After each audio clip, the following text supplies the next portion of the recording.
Bonjour et à la joie de nous retrouver pour méditer les textes du 12e dimanche du temps ordinaire pour ce dimanche 25 juin. Courage, c'est le mot-clé qui émerge des lectures de ce dimanche.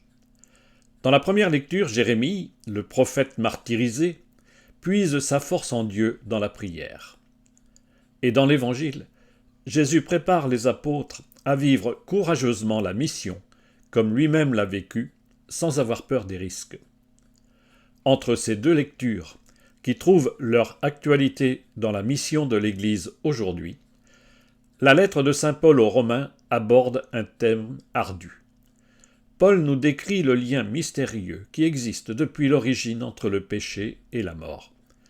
Il nous dit surtout comment la grâce de Dieu est répandue pour nous en délivrer. Puisons dans la parole le courage et la force des premiers témoins de l'Évangile. Et commençons par la première lecture. Vers 610-600 avant Jésus-Christ, Jérémie a été appelé par Dieu pour devenir son prophète à la veille de la rude épreuve de l'exil. Le peuple de Dieu et surtout ses dirigeants sont infidèles à l'alliance. Ils adorent les divinités étrangères comme Baal, allant même, semble-t-il, jusqu'à sacrifier leurs enfants à ces faux dieux. Au chapitre 19 et 20, Jérémie annonce la catastrophe imminente. Les armées de Babylone vont déferler du nord. Agacé, le prêtre Pachéhour, le chef du temple, punit Jérémie. Il le fait attacher à un poteau en place publique. Libéré, le prophète se tourne alors vers le Seigneur. Nous écoutons cette lecture, un extrait de cette prière où Jérémie exprime à Dieu sa souffrance et sa foi. Elle se trouve au chapitre 20 du livre de Jérémie, les versets 10 à 13. Moi, Jérémie, j'entends les calomnies de la foule. Dénoncez-le. Allons le dénoncer, celui-là, l'épouvante de tous côtés. Tous mes amis guettent mes faux pas. Ils disent « Peut-être se laissera-t-il séduire. Nous réussirons et nous prendrons sur lui notre revanche. » Mais le Seigneur est avec moi, tel un guerrier redoutable. Mes persécuteurs trébucheront, ils ne réussiront pas. Leur défaite les couvrira de honte, d'une confusion éternelle, inoubliable. Seigneur de l'univers, toi qui scrutes l'homme juste, toi qui vois les reins et les cœurs, fais-moi voir la revanche que tu leur infligeras, car c'est à toi que j'ai remis ma cause. Chantez le Seigneur, louez le Seigneur. Il a délivré le malheureux de la main des méchants. Jérémie doit assumer une rude mission. Figure du prophète persécuté, il n'a pas peur de transmettre la parole du Seigneur.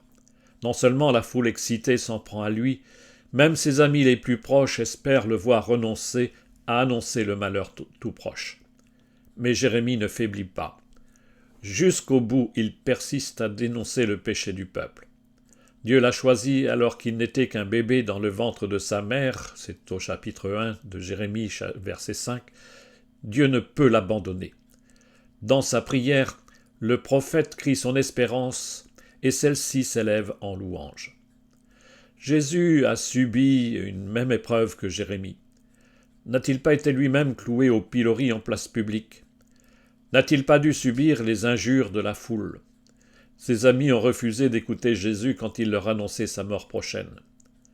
Au jardin de Gethsémani, Jésus a puisé dans la prière la force de vivre la passion pour libérer l'humanité du mal. Ressuscité, il a été délivré, selon les mots mêmes de Jérémie, il a été délivré de la main des méchants, et nous chantons avec lui la louange du Seigneur ressuscité. Découvrons maintenant la deuxième lecture de ce dimanche. Libérer l'humanité du mal, c'est bien donc ce que Jésus a assumé, en acceptant librement l'épreuve de la passion. Voilà la réflexion que la lettre de Paul aux Romains continue d'approfondir cette semaine. Cette lecture est un passage essentiel pour comprendre la pensée complexe de saint Paul. Mais que cette page est dense et difficile. Aussi, courage, accrochons-nous. Cette deuxième lecture se trouve au chapitre 5 de la lettre aux Romains, les versets 12 à 15. Frères, nous savons que par un seul homme, le péché est entré dans le monde, et que par le péché est venue la mort. Et ainsi, la mort est passée en tous les hommes, étant donné que tous ont péché. Avant la loi de Moïse, le péché était déjà dans le monde, mais le péché ne peut être imputé à personne tant qu'il n'y a pas de loi. Pourtant, depuis Adam jusqu'à Moïse, la mort a établi son règne, même sur ceux qui n'avaient pas péché par une transgression semblable à celle d'Adam.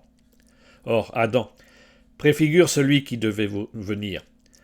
Mais il n'en va pas du don gratuit comme de la faute. En effet, si la mort a frappé la multitude par la faute d'un seul, combien plus la grâce de Dieu s'est-elle répandue en abondance sur la multitude, cette grâce qui est donnée en un seul homme, Jésus-Christ. Le récit de la création dans le livre de la Genèse raconte comment à l'origine l'homme, Adam, c'est le terreux, et la femme ont désobéi à Dieu. Ils ont transgressé l'interdit en mangeant le fruit de la connaissance du bien et du mal.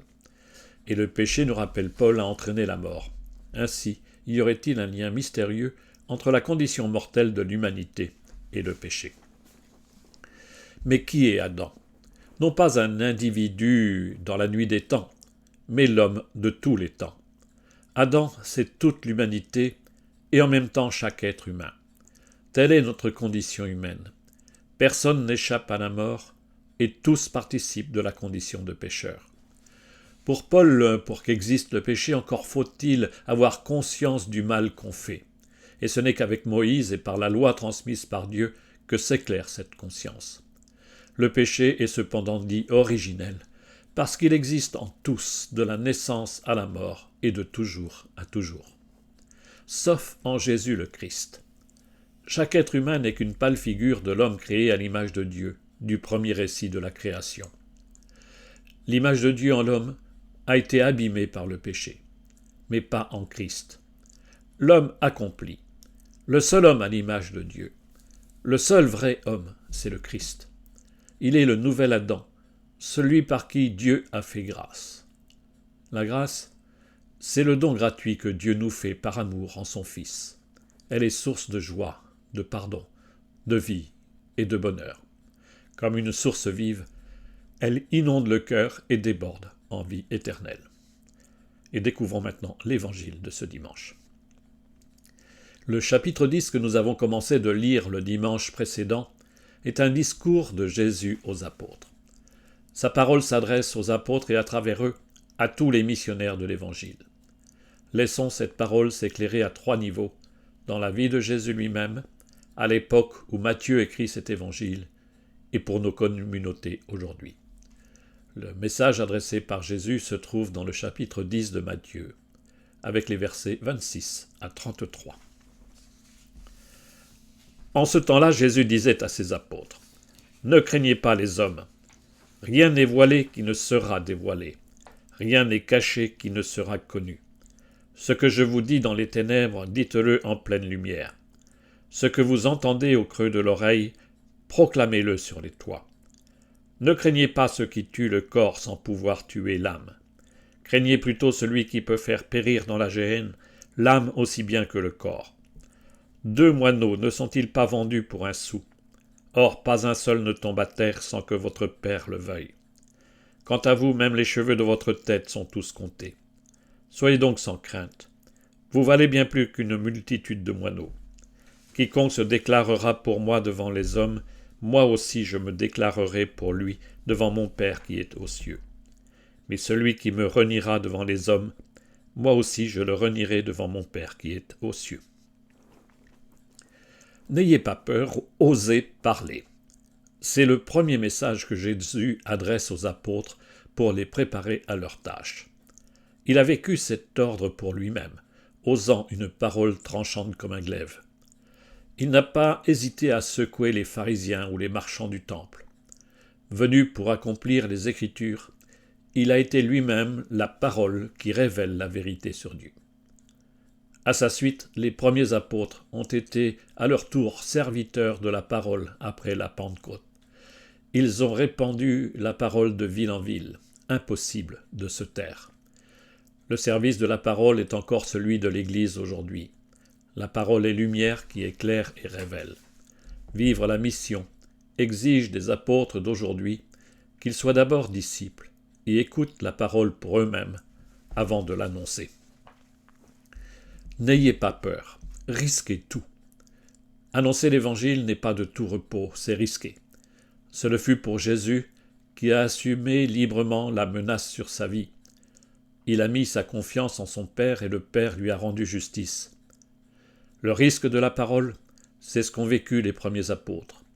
Quand Matthieu rédige son évangile, les premiers apôtres ont suivi le chemin de croix du Christ. Étienne, Pierre et Paul et tant d'autres après eux ont mis leur vie entre les mains du Père.